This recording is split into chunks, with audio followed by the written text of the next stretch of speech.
హైదరాబాద్లో సినీ ప్రముఖుల ఇళ్లలో ఐటీ సోదాలు రెండో రోజు కూడా కొనసాగుతున్నాయి. ప్రముఖ నిర్మాత దిల్ రాజు ఇంట్లో నిన్న ఉదయం 6 గంటల నుంచి రైడ్స్ జరుగుతూనే ఉన్నాయి. ఈ క్రమంలో ఆయన ఇవాళ ఇంటి లోపల నుంచి బయటకు వచ్చి మీడియాకు అభివాదం చేశారు.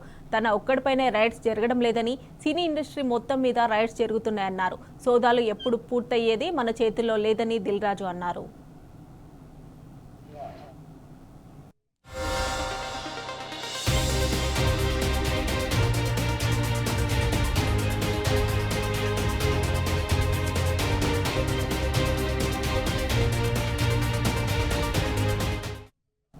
ఎస్వీసీ, మైత్రి మేకర్స్, మ్యాంగో మీడియా సంస్థల్లో కూడా అధికారులు తనిఖీలు చేస్తున్నారు.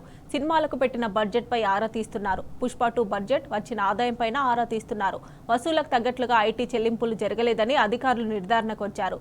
ఐటీ రిటర్న్స్లో భారీగా తేడాలున్నట్లు గుర్తించారు. నిన్న దిల్ రాజు భార్య తేజస్వినితో బ్యాంక్ లాకర్లు తెరిపించారు ఐటీ అధికారులు.